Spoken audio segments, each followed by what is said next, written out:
नमस्कार भी सभी साथियों का स्वागत है आपका एक बार फिर से हमारे इस ऑनलाइन प्लेटफॉर्म के ऊपर। सभी को राम राम, राधे राधे।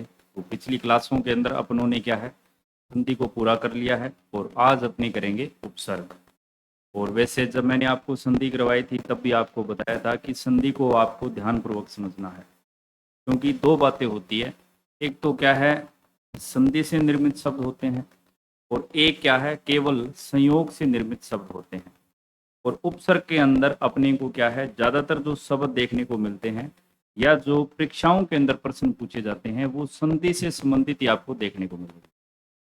और उपसर्ग और जो प्रत्यय आपका टॉपिक है, उपसर्ग के बाद अपने प्रत्यय भी करेंगे। लेकिन इन दोनों के अंदर क्या है, आरपीएससी का सीधा सा पैटर्न है। इसके अंदर वो केवल आपको क्या है, एक प्रश्न देगी जिसके अंदर 4 ऑप्शन दिखाई देंगे। उनके अंदर या तो वो आपसे पूछेगा भी अलग कौन सा है, ठीक है, जैसे प्र से निर्मित कोई उपसर्ग दे दिया, बाकी 3 ऑप्शन प्रति वाले डाल दिए, उनमें से भिन्न कौन सा है। या फिर 4 शब्द देकर उनमें से पूछ लिया जाएगा भी आ उपसर्ग से निर्मित शब्द कौन सा है, अनु उपसर्ग से निर्मित शब्द कौन सा है। तो वहां पर हमें क्या है, संधि बहुत काम आएगी। आरपीएससी ने जितने भी प्रश्न पूछे हैं वहां पर क्या है, केवल शब्द तोड़ने वाले ही पूछे हैं, यानी आपको क्या है, मूल शब्द की पहचान होनी चाहिए। तो चलिए उपसर्ग देखिए, उपसर्ग क्या होते हैं।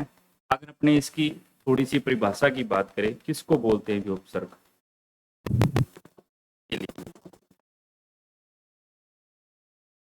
उपसर्ग का मतलब क्या होता है, वे शब्दांश, वे शब्दांश जो किसी भी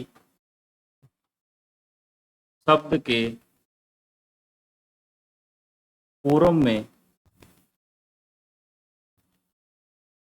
जुड़कर उसके अर्थ में परिवर्तन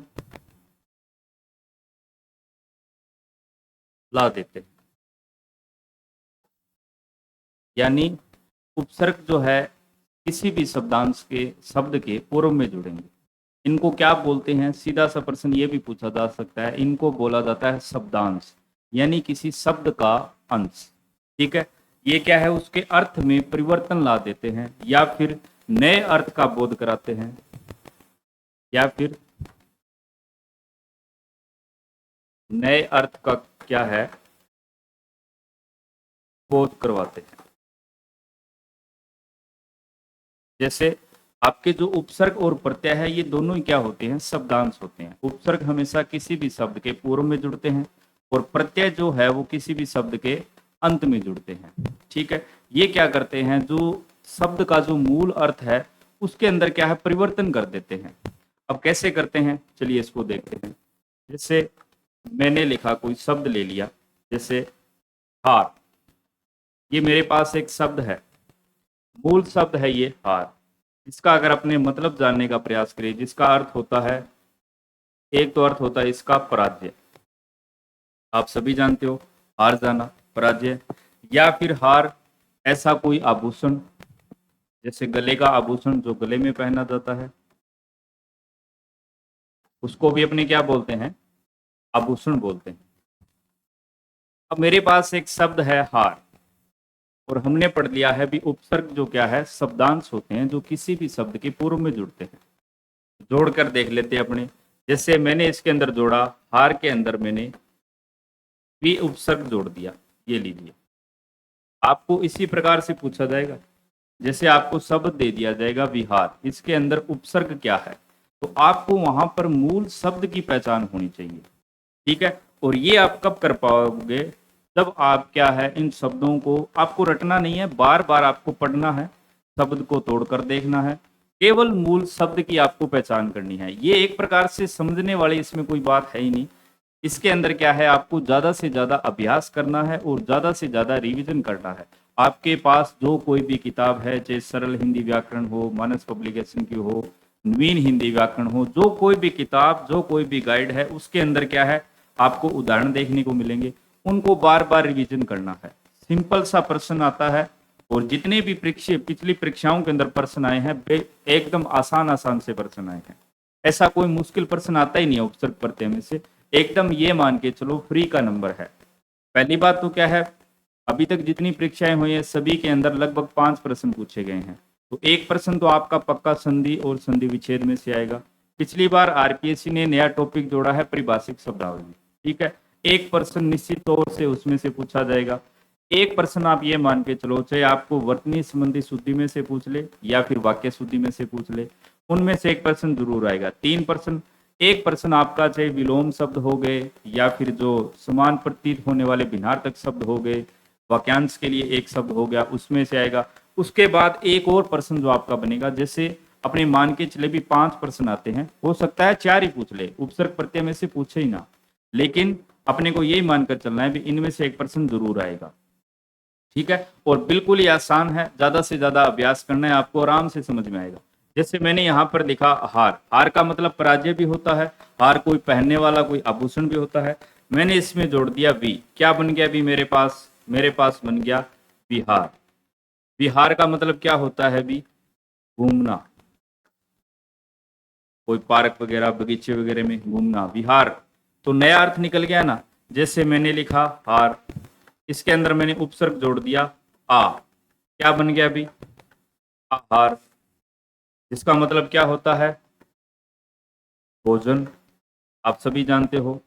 जैसे मैंने हार के अंदर प्र उपसर्ग जोड़ दिया, मैंने शब्द जोड़ा प्रहार, क्या बन गया अभी प्रहार, इसका मतलब क्या होता है वार करना, किसी पर आक्रमण करना, ठीक है, प्रहार करना। तो अब यहां पर देखिए हार का मतलब क्या था, पराजय या फिर गले का आभूषण। वैसे मूल अर्थ ज्यादा यही मानते हैं, हार मतलब पराजय, ठीक है। लेकिन अब देखो इसके अंदर जैसे मैं उपसर्ग जोड़ते जा रहा हूं, क्या हो रहा है, उसके अर्थ में परिवर्तन हो रहा है, नया अर्थ का क्या है हमें बोध हो रहा है। इसी प्रकार से आप अन्य कितने भी बना सकते हो, जैसे आहार बन गया, हमने देख लिया आहार बन गया, ठीक है, प्रहार बन गया, विहार बन गया, जिसका मतलब है घूमना। इसी प्रकार से मैं इसमें सम उपसर्ग जोड़ देता हूं, सम प्लस में हार, क्या बनेगा भी हार, इसका मतलब क्या होता है किसी को मारना, क्या होता है मारना। और सम प्लस में हार, संहार, कौन सी संधि है, व्यंजन संधि भी है इसके अंदर, इसीलिए मैंने बताया था संधि वाले शब्द इसके अंदर आपको क्या है देखने को मिलेंगे। जैसे मैंने इसके अंदर जोड़ दिया परि उपसर्ग जोड़ दिया, परि प्लस में हार, क्या बन गया परिहार, किसी को छोड़ देना, छोड़ना, ठीक है। जैसे और कितने भी अर्थ आपके क्या है आप इसके बना सकते हो, जैसे वी प्लस अव प्लस में हार, व्यवहार, कौन सी संधि, ई के बाद भिन्न स्वर आएगा, यण स्वर संधि। व्यवहार का मतलब क्या होता है आचरण, आप किसी के साथ बर्ताव कैसा करते हो, ठीक है। तो आप इस प्रकार से कितने भी शब्द बना सकते हो। ये क्या करते हैं, किसी भी शब्द के पूर्व में जुड़ते हैं और उसके क्या है अर्थ में परिवर्तन कर देते हैं, ठीक है। इसी प्रकार से आप कोई अन्य शब्द लेकर भी समझ सकते हो। जैसे मैंने कोई शब्द ले लिया, जैसे मैंने कोई शब्द ले लिया धान, इसको अपने क्या बोलते हैं अन्न या फिर चावल की फसल बोलते हैं ना। इसके अंदर मैंने जोड़ दिया परि उपसर्ग जोड़ दिया, परि प्लस में धान, इसका मतलब क्या होता है परिधान, यानी कि वस्त्र या कोई कपड़ा।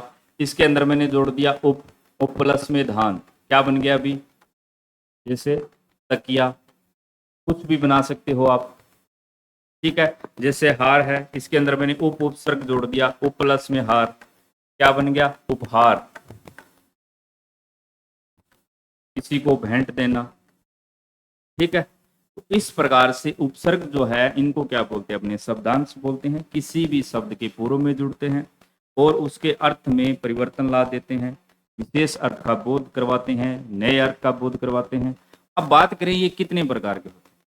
जो हमारी हिंदी भाषा है इसके अंदर क्या है, अभी आप सभी को पता है वर्तमान में जो हमारी हिंदी प्रचलन में है ये एक प्रकार से मिश्रित मान सकते हो आप, क्योंकि इसके अंदर बहुत सारे संधि के भी शब्द हैं, ठीक है, स्वयं हिंदी के भी शब्द हैं। जैसे संस्कृत के जो शब्द हैं उनको अपने तत्सम बोलते हैं, उनके रूप में कुछ परिवर्तन कर दिया गया, तो उनको तद्भव बोलने लगे। इसी प्रकार से इसके अंदर विदेशी भाषाओं के भी शब्द है और सबसे ज़्यादा आप मान सकते हो उर्दू के भी शब्द हैं। ठीक है, तो इस प्रकार से हिंदी में जो उपसर्ग है वो एक प्रकार से 3 प्रकार के उपसर्ग होते हैं। सबसे पहले संस्कृत के उपसर्ग, फिर आएंगे आपके हिंदी के उपसर्ग और उसके बाद विदेशी उपसर्ग। ठीक है, जिनके अंदर लगभग जो विदेशी उपसर्ग है वो सभी एक प्रकार से उर्दू के उपसर्ग है। लेकिन ये आपसे कोई नहीं पूछेगा, ठीक है, क्योंकि अभी तक जितने भी वर्षों के पेपर हुए हैं उनके अंदर ये कभी नहीं पूछा गया है भी हिंदी का उपसर्ग कौन सा है, संस्कृत का उपसर्ग कौन सा है। अगर पूछ भी लिया जाए तो भी आसान है, उनको पहचानना बिल्कुल ही आसान है, क्योंकि हिंदी और उर्दू वाले जो उपसर्ग है इनको पहचानना बिल्कुल ही आसान है। संस्कृत के जो उपसर्ग है ना, वैसे तो बहुत सारे उपसर्ग हैं, लेकिन जो मुख्य उपसर्गों की अगर अपने बात करें, जैसे प्र हो गया, प्रा, अप, सम, अनु, निस, निर, ये सभी संस्कृत भाषा के उपसर्ग हैं। और लगभग ये मान के चलो जो मुख्य जो उपसर्ग है उनकी संख्या कितनी है, 22 है। वैसे तो और भी हैं, लेकिन ये जो मुख्य जो है वो कितने हैं, 22 है, जिनमें से बार बार हमसे क्या है प्रश्न पूछे जाते हैं। अब देखिए यहाँ पर जैसे प्र उपसर्ग का मतलब क्या होता है, आगे या फिर अधिक, जैसे प्रदेश, प्रहार, प्रयोग। अब यहाँ पर आपको क्या करना है, केवल मूल शब्द छांटना है, उसको अलग कर दो, उसके बाद जो बच गया वो आपका उपसर्ग है। जैसे यहाँ पर देखिए, यहाँ पर मूल शब्द क्या है, देश है। यहाँ पर मूल शब्द क्या है, हार है। यहाँ पर मूल शब्द क्या है, योग है। ठीक है, योग जैसे कोई क्रिया होगी। प्रयोग जैसे विज्ञान के अंदर करते हैं। यहाँ पर देखिए प्राचार्य। अब यहाँ पर क्या है, अब यहाँ पर आपको संधि काम में आएगी और आपको परीक्षा के अंदर जो शब्द पूछे जाएंगे ना वो इस प्रकार से नहीं पूछे जाएंगे। अब जैसे प्रगति हो गया, यहाँ पर गति मूल शब्द है, गति करना, आगे बढ़ना, प्रगति, अच्छी गति करना। ठीक है, अब यहाँ पर देखिए ये जो प्राचार्य है, अब यहाँ पर आप देखोगे पहली बार इसको पढ़ोगे आप ये सोचोगे भी इसके अंदर तो प्रा उपसर्ग है, नहीं, प्रा उपसर्ग नहीं है। यहाँ पर कौन सा उपसर्ग है, यहाँ पर केवल प्र उपसर्ग है। इसके बाद में मूल शब्द क्या है, आचार्य है। मूल शब्द क्या है, आचार्य है। प्र प्लस आ। अब इसके अंदर क्या मिला हुआ है, रे के अंदर ए स्वर मिला हुआ है और उसके बाद आ का मिलन हो रहा है। चाहे ए प्लस ए का मिलन हो, ए प्लस आ का मिलन हो, बनेगा क्या, आ ही बनेगा। कौन सी संधि है इसके अंदर, दीर्घ स्वर संधि है। अब यहाँ पर हमारी क्या काम आएगी, संधि काम आएगी। और आपसे परीक्षा के अंदर संधि वाले प्रश्न ही ज्यादातर पूछे जाएंगे, सीधी सी बात है। आपको क्या है, इसीलिए मैं बोल रहा हूँ संधि को ध्यानपूर्वक देख लो, उसके बाद जिन शब्दों के अंदर संधि लागू होती है उनको तोड़िए अच्छे से। बाकी ये वाले तो आप आसानी से पहचान लोगे भी, प्रयोग है, योग मूल शब्द है, प्र अलग हो गया, प्र उपसर्ग है, बस। अगला जैसे यहाँ पर लिख रखा है प्रा, प्रा का मतलब विपरीत भी होता है, पीछे भी होता है। हाँ, ये थोड़ा सा ध्यान में रख लेना, एक बार इनको थोड़ा सा अच्छे से पढ़ लेना, हो सकता है इनका अर्थ पूछ लिया जाए। वैसे तो बिल्कुल ही आसान है, सभी के जो अर्थ है वो लगभग समान है, विपरीत, पीछे। ठीक है, जैसे यहाँ पर परा दिया गया है, जैसे जय, जय का मतलब क्या होता है, जीतना। परा, परा उपसर्ग लगते ही अब इसका अर्थ बदल गया, पराजय मतलब हार हो गई। तो ये इन्होंने क्या कर दिया, अभी शब्दांश ने, उपसर्ग ने क्या कर दिया, इसके अर्थ में परिवर्तन कर दिया है, नया अर्थ निकल गया है इसका। ठीक है, इसी प्रकार से यहाँ पर देखिए पराक्रम, पराकाष्ठा, परामर्श। अब आपको यहाँ पर लग रहा होगा भी मर्स, मर्स कोई मूल शब्द है, बिल्कुल मर्स मूल शब्द है। मर्स का मतलब होता है किसी दूसरे व्यक्ति से सलाह मशवरा करना। ठीक है, परा का मतलब किसी दूसरे व्यक्ति से। ठीक है, मर्स का मतलब होता है सलाह लेना और परा का मतलब किसी दूसरे व्यक्ति से सलाह मशवरा करना। ठीक है, इसी प्रकार से देखिए अप, जिसका मतलब बुरा भी होता है, विपरीत भी होता है। अपकार, अपमान। अब ये कितने आसान है। अब आपको अपमान शब्द देकर पूछेगा, मान का मतलब क्या होता है, किसी का आदर भाव करना, मान सम्मान करना। ठीक है, अब उपसर्ग लगते ही ये क्या बन गया, अभी अपमान करना, इसका मतलब किसी का अनादर करना, किसी की इज्जत नहीं करना, उसके साथ बुरा बर्ताव करना। यहाँ पर देखिए अपहरण, हरण यहाँ पर मूल शब्द है। ठीक है, इसी प्रकार से यश, अपयश, यहाँ पर यश मूल शब्द है, अपयश। ठीक है, अगला है जैसे सम, इसका मतलब होता है अच्छी तरह से, सम्मान, किसी का क्या है, सम्मान करना। यहाँ पर कौन सी संधि है, व्यंजन संधि है। देखिए दोनों नासिक के स्वर है, सम प्लस में कल्प, संकल्प लेना, जैसे आप सभी ने ले रखा है, जैसे आरपीएससी के अंदर आपको क्या है, चयन लेना है, ठीक है, फर्स्ट ग्रेड भर्ती के अंदर संकल्प, संस्कृत, ये भी अपनों ने पढ़ा था। अब इस प्रकार के शब्द है ना वो आपसे पूछे जाएंगे। जैसे संस्कृत है, अब आपको इस प्रकार से दिया जाएगा भी संस्कृत के अंदर कौन सा उपसर्ग है, और आप यहाँ पर देखो भी, यहाँ पर मैं तो कोई किसी जगह आ ही नहीं रहा है, तो मैं कैसे हुआ, यहाँ पर आपको संधि काम में आएगी। अपनों ने पढ़ा था कौन सी संधि है, क्योंकि यहाँ पर कृत धातु लगी हुई है। क्या लगी हुई है? कृत धातु लगी हुई है, और जहां पर भी कृत धातु लगती है वहां पर क्या है, स का आगमन हो जाता है। जैसे सम प्लस में स, ठीक है, सम प्लस में कार आ जाए संस्कार, सम प्लस में कर्ता आ जाए संस्कृत, सम प्लस में कृति आ जाए संस्कृति। कौन सी संधि? व्यंजन संधि, ठीक है। सम प्लस में चार, संचार, मैं क्या है, नासिके के रूप में ऊपर चला गया है, ठीक है। सम प्लस में देश आ जाए संदेश, कौन सा उपसर्ग है? सम उपसर्ग है। अब यहाँ पर आपको लग रहा होगा भी संसार के अंदर भी मैं दिखाई नहीं दे रहा है, तो यहाँ पर आपको संधि काम में आएगी, और यही चीज आपको क्या है, करनी है। इसके लिए क्या है, आपको ज्यादा से ज्यादा अभ्यास करना पड़ेगा, शब्दों को तोड़ तोड़ कर देखना पड़ेगा। जो भी आपके पास कोई भी किताब है उसमें से क्या है, ज्यादा से ज्यादा शब्दों को पढ़िए, बार बार रिवीजन कीजिए। थोड़ा सा मैं यहाँ पर बता दूं आपको, एक आइडिया हो जाएगा। इम्प्लीमेंट क्या है, आपको स्वयं को करना होगा। मेरा काम सिर्फ क्या है, एक तरीका बताना, ठीक है। समझना और उसको लागू करना आपके ऊपर है, आपको आप उसको किस तरह से समझ रहे हो, ठीक है। और जैसे दैनिक दिनचर्या के अंदर आप जो भी पढ़ रहे हो उसके अंदर आप इसको लागू कैसे कर रहे हो, ये निर्भर करता है, ठीक है। क्योंकि मैटर तो क्या है, आपको किताबों के अंदर भी मिल जाएगा भी। देखिए अगला है अनु, जिसका मतलब होता है पीछे या फिर समान। अब यहाँ पर दिया गया अनुचर, अब इसके अंदर क्या मुश्किल है भी। चर का मतलब क्या होता है, विचरण करना यानी कि गमन करना। अनु का मतलब किसी के पीछे पीछे। जैसे आप सभी अब हमारे आदरणीय जो उत्तम सर है उनका अनुचरण कर रहे हो, ठीक है। यहाँ पर दिया गया अन्वीक्षण, यण स्वर संधि के अंदर आपको करवाया था। अनु प्लस में ईक्षण, यदि ई के बाद कोई भी भिन्न स्वर आएगा ई यह के अंदर बदलेगा। चलिए थोड़ा सा बता देता हूं। जैसे दिया गया है अन्वीक्षण, क्या दिया गया है, अन्वीक्षण, यण स्वर संधि के अंदर मैंने आपको बताया था। अब यहां पर आप देखोगे भी, चलो ए दिखाई दे रहा है लेकिन न आधा है, तो अनु उपसर्ग कैसे हुआ? अनु उपसर्ग इस प्रकार से हुआ, अनु प्लस में ईक्षण, यहां पर मूल शब्द क्या है, ईक्षण है, ठीक है। अब देखिए यहां पर किसका मिलन हो रहा है, न के अंदर कौन सा स्वर है, न के अंदर आपका उ, छोटा उ, प्लस इस तरफ आपका ई दिखाई दे रहा है। बाकी वैसे का वैसा लिख दो। जब ई के बाद कोई भिन्न स्वर आता है तो ई यह के अंदर बदलता है, ठीक है। उ के बाद कोई भिन्न स्वर आता है, ये किसके अंदर बदलता है, वह के अंदर बदलता है। इस वह के अंदर आपका ई स्वर मिलते ये क्या बन जाएगा अभी, वी बन जाएगा। और न क्यों, इसमें से क्या है, स्वर निकल चुका है, तो क्या रह जाएगा अभी, ये लीजिए ए, न आधा रह गया, यहां पर हमारे पास है बी क्षण, अन्वीक्षण। अब ये कब कर पाओगे आप, जब आपको संधि अच्छे से आएगी।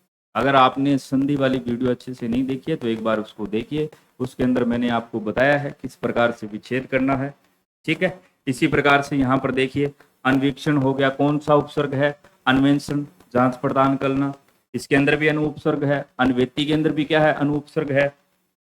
चलिए इसका भी आपको करके दिखा देते हैं। जैसे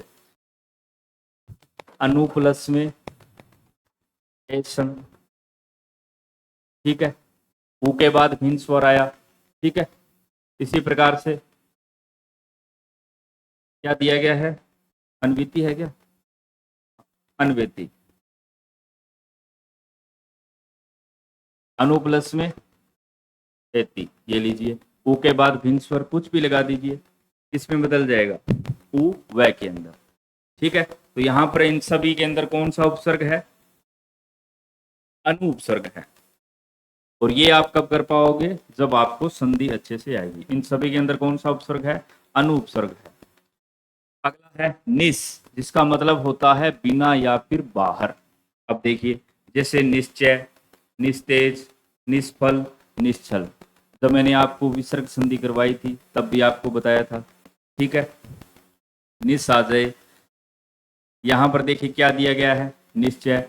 अब आपको इसका उच्चारण किस प्रकार से करना है, निह प्लस में च, विसर्ग, विसर्ग का लोप होगा, स का आगमन होगा। ठीक है, निह प्लस में तेज, निस्तेज। इसके जो नियम है, एक एक नियम मैं आपको बता चुका हूं कि कब तय है, आगे क्या आ रहा है, तय आ रहा है तो उससे पहले कौन सा स आएगा।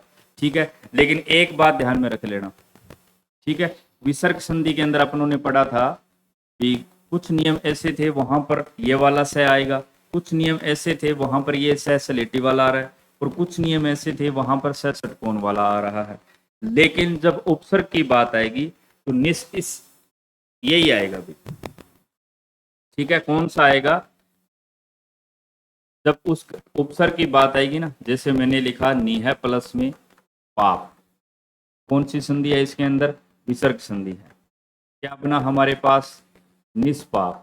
अब यदि आपसे इसके अंदर उपसर्ग पूछ लिया जाए तो आप ये मत करना भी, ये वाला सै लगा के नीचे हलंत मत लगा देना, बस इतनी गलती नहीं करनी है। हाँ, अगर आपको ऑप्शन के अंदर ये वाला निस ना दिया हो तब आप ये कर सकते हो। ठीक है, अगर आपको ऑप्शन के अंदर ये वाला सह दिया गया है तो यही करना है, क्योंकि हिंदी के अंदर जब उपसर्ग की बात आएगी तो निस अपने इसी प्रकार से लिखते हैं।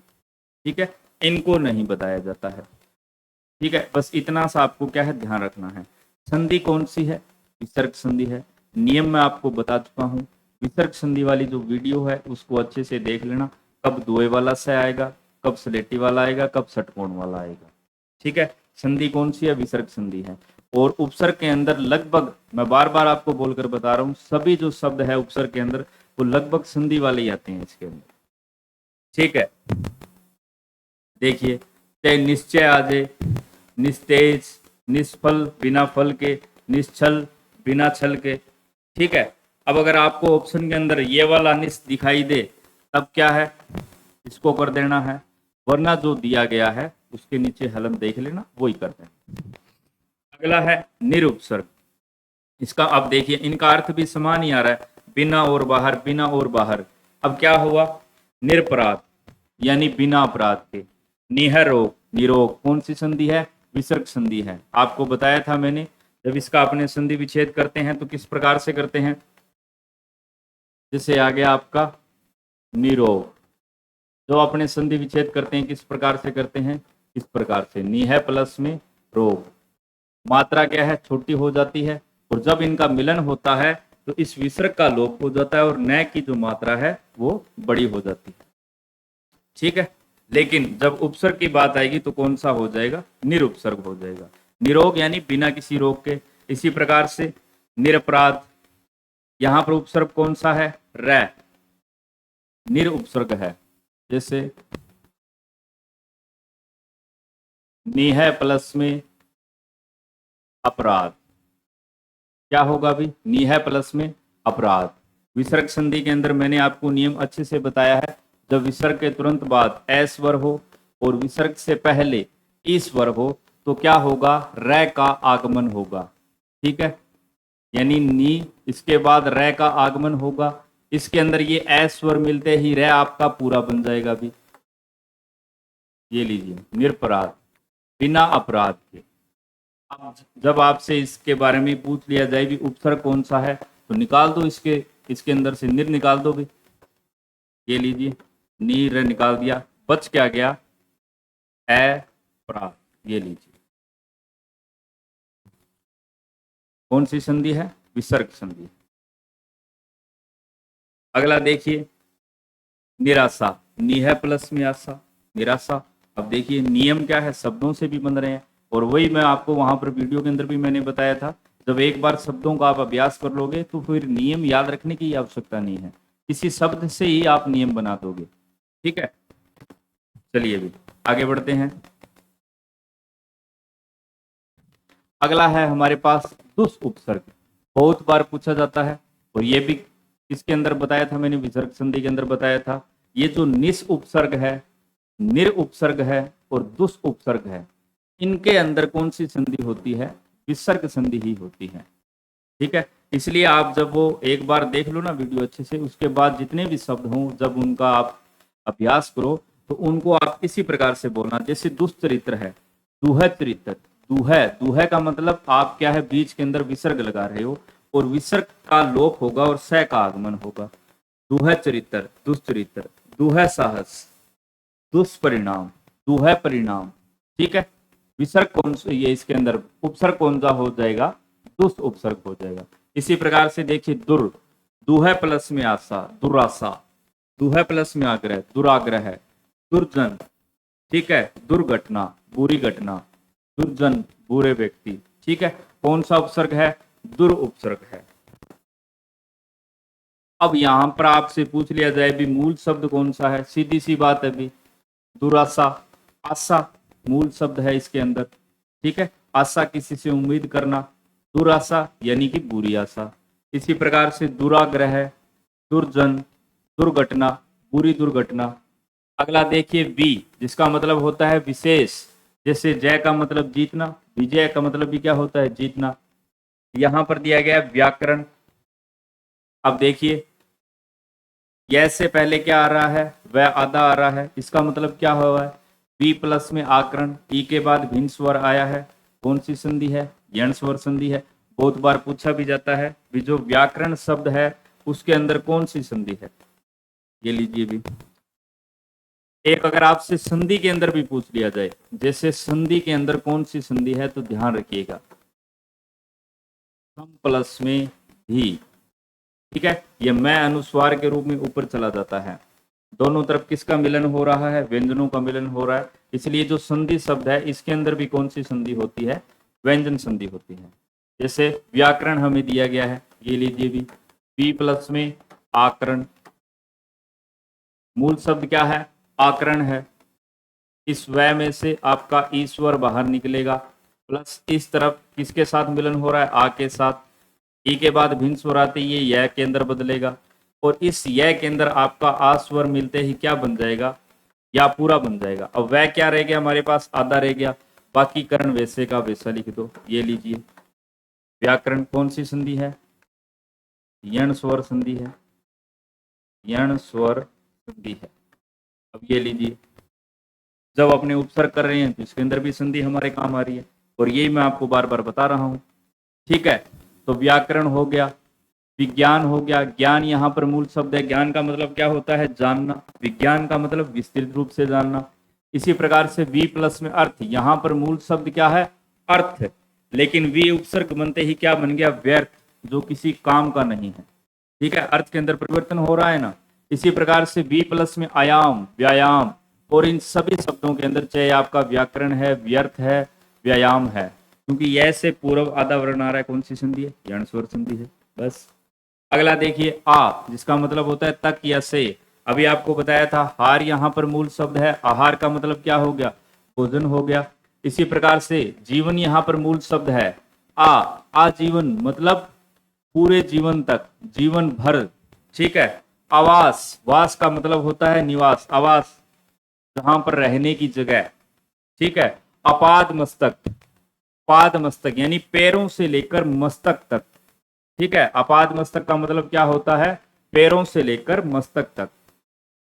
अगला है नी, जिसका मतलब होता है बड़ा या विशेष, जैसे कोई नियम, नी प्लस में आस, न्यास। अब यहाँ पर आप देखोगे भी यहाँ पर तो नया आता दिखाई दे रहा है, तो नी उपसर्ग कैसे हुआ, इसके लिए आपको यण स्वर संधि सीखनी होगी भी, ठीक है। नी प्लस में आस, नी प्लस में आय, न्याय करना किसी के साथ, नी प्लस में अस्त, न्यस्त, नी प्लस में धन, धन यहाँ पर मूल शब्द है, ठीक है, पैसा, वित्त, संपदा।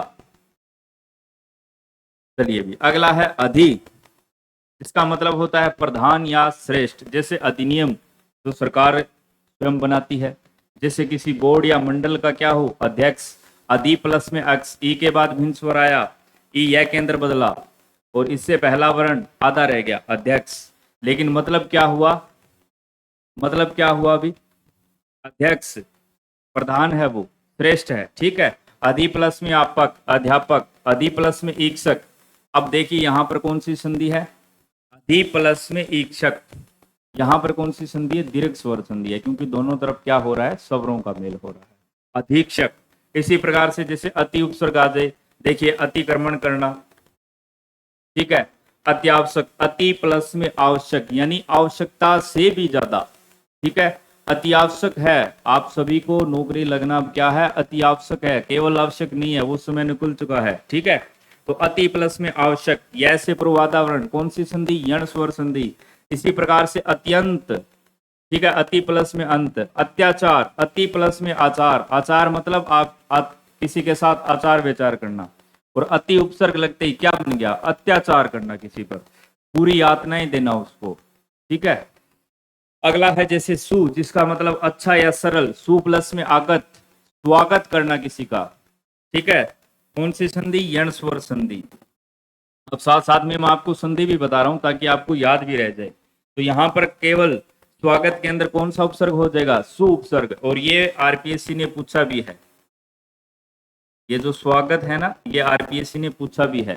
ठीक है, इसी प्रकार से उक्ति, जिसके अंदर सु उपसर्ग लगते ही क्या बन गया, ठीक है, सुक्ति, कोई अच्छी उक्ति हो। इसी प्रकार से विचार, यहां पर मूल शब्द है विचार, सुविचार मतलब अच्छे विचार।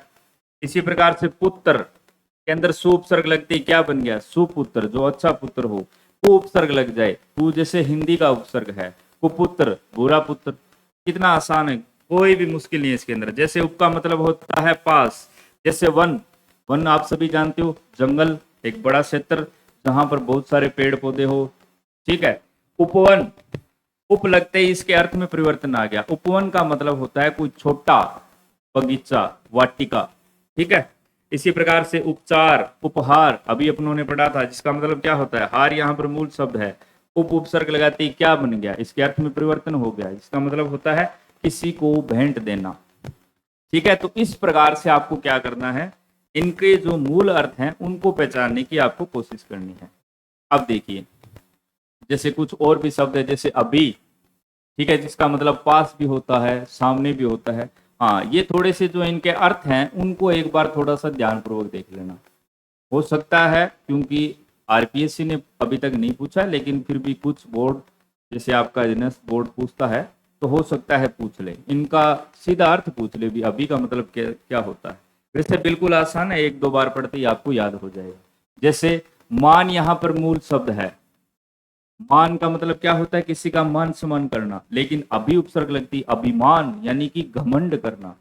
ठीक है, इसी प्रकार से योग यहाँ पर मूल शब्द है, अभियोग। ठीक है, इसी प्रकार से अभ्यास, अभी प्लस में आस, अभी प्लस में आस, यह से पूर्वाधावर्ण, यण स्वर संधि, अभ्यास करना। और यही आपको क्या है, बार बार करना है। उपसर्ग के अंदर क्या करना है आपको, ये बार बार करना है। इसके अंदर और कुछ नहीं है, ज्यादा से ज्यादा इसका अभ्यास करना है, ज्यादा से ज्यादा इसको पढ़ना है, चाहे वो उपसर्ग हो, प्रत्यय हो। क्योंकि संधि के अलावा आप इसके अंदर जितने भी टॉपिक है वो अभ्यास वाले हैं, चाहे उपसर्ग हो गए, प्रत्यय हो गए, विलोम शब्द हो गए। इनको आप जितनी बार ज्यादा बार पढ़ोगे उतने ही क्या है आपके वो और भी ज्यादा अच्छे होंगे, याद हो जाएंगे आपको। अगला है जैसे उत, हिंदी के अंदर जो उपसर्ग होता है वो उत माना जाता है, जबकि संस्कृत के अंदर जो शुद्ध उपसर्ग माना जाता है वो उद को माना जाता है। ठीक है, मैंने यहाँ पर लिख दिया, लेकिन ध्यान रख लेना, हिंदी के अंदर उत उपसर्ग होता है। हो सकता है अगर उत ना देकर उत दे दिया जाए, तब आपको क्या है, उत उपसर्ग कर देना है। जैसे उत प्लस में योग, क्या बन गया, उद्योग। ठीक है, उत प्लस में योग क्या बन गया, उद्योग। कौन सी संधि, व्यंजन संधि। उत प्लस में लेख, ये मैंने आपको करवाया भी है। ठीक है, जैसे तय के बाद टय आती क्या बन जाता है, तत् प्लस में टीका, तट्टिका, वृहत प्लस में टीका, वृहट टीका। उत प्लस में लेख, उल्लेख, उत प्लस में लिखित, उल्लेखित। ठीक है, उत प्लस में ज्वल, उज्ज्वल, सत प्लस में जन, सज्जन। देखिए, उत प्लस में ज्वल, उज्ज्वल, कौन सा उपसर्ग, उत उपसर्ग। ठीक है, क्योंकि हिंदी भाषा के अंदर बहुत सारे ऐसे प्रश्न भी है जिनका जवाब आज तक हमारे विद्वानों के पास भी नहीं है। ठीक है, लेकिन ऐसे प्रश्न आरपीएससी पूछते भी नहीं है। कोई एक आधा प्रश्न अगर ऐसा आ भी जाए तो उनके अंदर आपको उलझना नहीं है, समय अपना है उसको खराब नहीं करना है। ठीक है, अगर ऐसा प्रश्न एक आध कोई आ भी जाएगा तो उसको डिलीट कर दिया जाएगा और उसका बोनस आप सभी को मिलेगा। ठीक है, तो उनके ऊपर आपको ज्यादा ध्यान नहीं देना है। चलिए भी अगला देखिए, प्रति, जिसका मतलब क्या होता है, प्रत्येक। प्रत्येक, प्रति प्लस में एक, प्रत्येक, यण स्वर संधि। कौन सा उपसर्ग हो गया, प्रति उपसर्ग। प्रति प्लस में उत्तर, किसी उत्तर का प्रत्युत्तर देना। ठीक है, इसी प्रकार से प्रति प्लस में आशा, प्रत्याशा, इसके अंदर जो प्रति उपसर्ग वाले जितने भी उदाहरण है लगभग के अंदर क्या है, यण स्वर संधि होती है। इसी प्रकार से जैसे प्री, परिहार, किसी को छोड़ देना, परिजन, हमारे घर वाले आसपास के सदस्य है, पर्यावरण, परि प्लस में आवरण, कौन सी संधि, यण स्वर संधि पढ़ा है अपनों ने। जैसे परि प्लस में आवरण, देखिए क्या आ रहा है, ई के बाद भिन्न स्वर आ रहा है? तो र आपका आधा रह जाएगा जो कि य के ऊपर चला जाएगा। आवरण का मतलब होता है ढका हुआ, प्री का मतलब होता है चारों ओर, ठीक है, तो चारों ओर से ढका हुआ, जिसको अपने क्या बोलते हैं, पर्यावरण, हमारे चारों, हमारे आसपास के चारों ओर का वातावरण, ठीक है, पर्यावरण। संधि पूछ ले तो यण स्वर संधि। इसी प्रकार से अपि, अब देखिए अपिधान, अपिहित, ठीक है, यहां पर धान मूल शब्द है, यहां पर क्या है, हित मूल शब्द है।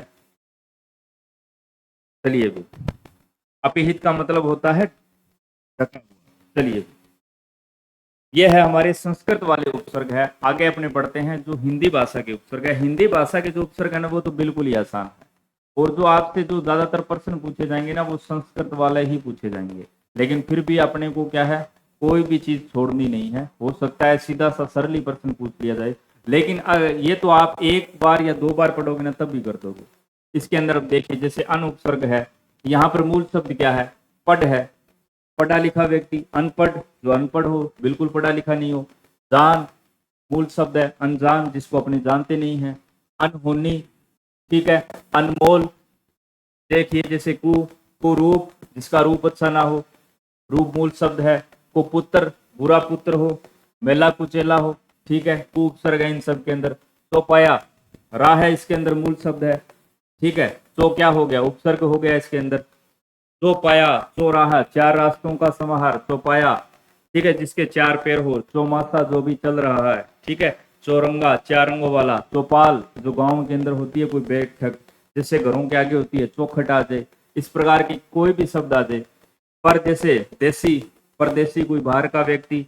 परकोटा, परकोटा बोलते हैं, जैसे हमारे घर के चारों ओर की जो दीवार है ना, उसी को बोलते हैं अपने परकोटा, ठीक है, परकोटा। पुराने समय के अंदर राजा महाराजा बनवाया करते थे, जो किले वगैरह होते थे उनके चारों ओर, इसको बोलते हैं परकोटा। देखिए क्या उपसर्ग है, पर, यहां पर क्या लिखा गया है, पराधीन, लेकिन उपसर्ग कौन सा है, पर ही है इसके अंदर, क्योंकि ये किससे मिलकर बना है, ये बना है पर प्लस में अधीन से मिलकर बना है। अब आप जानते हो रै के अंदर कौन सा स्वर है, ए स्वर है, तो ए प्लस ए के मिलन से क्या बनता है, आप बनता है। ये लीजिए भी, पराधीन कौन सी संधि है, दीर्घ स्वर संधि, किसी दूसरे के अधीन होना, ठीक है। पराजित, पराश्रित, किसी दूसरे पर आश्रित होना। चिर, काल मूल शब्द है, ठीक है। चिरायु, जिसकी लंबी आयु हो। चिर परिचित, जिसको अपने अच्छे से जानते हो। परिचित, यहाँ पर मूल शब्द है। चिर परिचित का मतलब है लंबे समय से जिसको जानते हो। परिचित का मतलब होता है केवल थोड़े बहुत टाइम से। चिर का मतलब होता है लंबे समय के लिए। इसी प्रकार से जैसे आप बीती आ जाए, आप पर बीती हुई, आप पर कही हुई, ठीक है।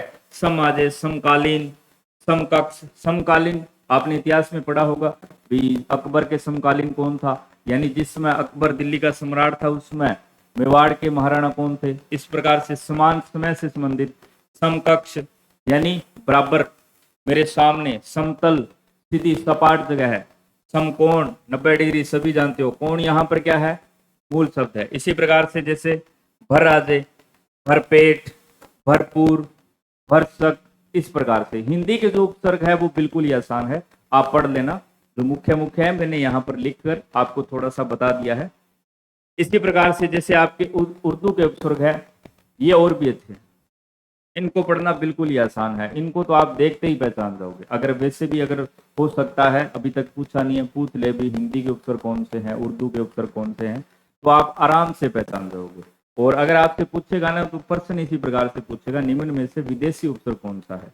और विदेशी उपसर्ग आपने एक बार पढ़ दिया, क्योंकि जो उर्दू के शब्द है ना वो है विशेष, और इनको अपने क्या है सबसे ज्यादा सुनते हैं, क्योंकि अपने दैनिक जीवन के अंदर जो भी कोई मूवी वगैरह देखते हैं, ठीक है, सीरियल वगैरह देखते हैं, उनके अंदर जो हिंदी के शब्द प्रयोग में लिए जाते हैं वो ज्यादातर उर्दू भाषा के लिए जाते हैं। उनके शब्द है भी अच्छे, ठीक है, थोड़ा बोलने में क्या ऐसे अच्छा लगता है। जैसे देखिए, बे उपसर्ग आ गया, बेघर, बिना घर के, घर मूल शब्द है, बेदर्द, बिना दर्द के। अब बे का मतलब क्या हो गया, बिना हो गया, बेवजह, बिना वजह के, बेवजह किसी से लड़ाई करना, झगड़ा करना, ठीक है। इसी प्रकार से दर्द, यहाँ पर असल में मूल शब्द है, बार मूल शब्द है, दरबार जैसे पुराने समय में राजा महाराजा लगाया करते थे। जैसे बाकायदा यानी कायदे सहित, बा इज्जत, इज्जत मूल शब्द है, इज्जत सहित, ठीक है। इसका मतलब क्या हो गया, सहित। जैसे कमजोर, कम वक्त, ला, लापरवाह, बिना प्रवाह के, ला इलाज, जिसका कोई इलाज ही नहीं हो, हर दम, हर वक्त, हर रोज। ये थोड़ा सा ध्यान रख लेना, हर और भर वाला ध्यान रख लेना। हर जो है वो किसके अंदर आता है, उर्दू का उपसर्ग है, यानी कि विदेशी भाषा का उपसर्ग है। ऐसे नहीं पूछेगा भी उर्दू का है, अंग्रेजी भाषा का है, तुर्की भाषा का है। केवल अगर इस प्रकार से प्रश्न पूछेगा तो इतना ही पूछेगा, विदेशी भाषा के उपसर्ग कौन से है। और लगभग 99% चांस यही है कि जो प्रश्न आएंगे वो सीधे आपको सब दिए जाएंगे, ठीक है। जैसे दरअसल में कौन सा उपसर्ग है, ठीक है, इस प्रकार से। जैसे हम उपसर्ग आ गया, हम उम्र, हम राज। गैर के अंदर जैसे गैर कानूनी, गैर मर्द, ठीक है। खुश उपसर्ग आ जाए, खुशहाल, खुशबू, ठीक है। बू का मतलब क्या होता है, बदबू, ठीक है, बुरी सुगंध। और खुशबू का मतलब अच्छी सुगंध। तो यहाँ पर मूल शब्द क्या है, मूल शब्द है जैसे बदबू, यहाँ पर देखिए बद उपसर्ग के अंदर, बदनाम, नाम यहाँ पर मूल शब्द है। किसी का नाम अच्छा होता है, ठीक है, और किसी का नाम जो बुरा कार्य करता है वो बदनाम। इसी प्रकार से बू यहाँ पर मूल शब्द है, बदबू यानी कि बुरी सुगंध, खुशबू यानी कि अच्छी सुगंध, तो बू शब्द है। इसी प्रकार से जैसे एन वक्त, एन जगह है, एन मौके पर, इस प्रकार से। तो यहाँ पर कौन सा उपसर्ग हो गया, एन हो गया। नेक, नेक का मतलब क्या होता है, सच्चा व्यक्ति, नेक राह है, ठीक है, अच्छी राह है। नेक दिल यानी साफ दिल का कोई व्यक्ति हो, नेक नियत, जिसकी नियत अच्छी हो। इसी प्रकार से बिला, जैसे बिला वजह है, वजह मूल शब्द है, बिला वजह के, बिना किसी शर्त के, बिला शर्त, बिना किसी शर्त के। इसी प्रकार से जैसे सर उपसर्ग आ जाए, सरपंच, पंच यहाँ पर मूल शब्द है। उन पंचों में से मुख्य कौन है, प्रधान कौन है, श्रेष्ठ कौन है, उसको क्या चुना जाता है, सरपंच, ठीक है। पंचों के ऊपर कौन होता है, सरपंच, ठीक है। इसी प्रकार से दार यहाँ पर मूल शब्द है, सरदार, ठीक है। तो ये हमारे क्या है, उपसर्ग है। तो हिंदी और जो आपके उर्दू वाले उपसर्ग हैं वो तो बहुत ही आसान है, इनको आप अच्छे से 2-3 बार पढ़ लेना और बार बार क्या है, इनका रिवीजन करना है। लेकिन जो संस्कृत भाषा के जो हमारे उपसर्ग हैं उनको क्या है, आपको तोड़ तोड़ कर अभ्यास करना है। केवल आपको इतना ही काम करना है, इतने में आपका काम चल जाएगा, क्योंकि उसके अंदर जितने भी शब्द है वो क्या है, संधि वाले शब्द हैं। तो संधि वाले शब्दों के अंदर आप पहचान कब कर पाओगे, जब आपको संधि अच्छे से आती है, तभी आप शब्दों को तोड़ पाओगे और पहचान पाओगे भी हाँ इसके अंदर प्रति उपसर्ग है, अन उपसर्ग है, प्रय उपसर्ग है, ठीक है। जैसे शब्द दे दिया जाए प्रमाण, इसके अंदर क्या है, प्रमाण, लास्ट में क्या आ रहा है, ण आ रहा है, कौन सी संधि है, व्यंजन संधि है। उपसर्ग कौन सा हो गया, मान मूल शब्द है, प्रय उपसर्ग है। जैसे आपको दे दिया जाए प्रत्युत्तर, तो प्रति उपसर्ग है, ठीक है। इस प्रकार से निस्संदेह है, निस उपसर्ग है, दुस्साहस, दुस उपसर्ग है, एकदम आसान है, ठीक है। तो ठीक है भी साथियों, मिलते हैं अपने नेक्स्ट वीडियो के अंदर, जिसके ऊपर अपनी चर्चा करेंगे प्रत्यय के बारे में। और मेरा लास्ट के अंदर आपको यही कहना है, आप ज़्यादा से ज़्यादा अभ्यास कीजिए और जो आपको मैंने बताया है उसको समझने का प्रयास कीजिए। धन्यवाद।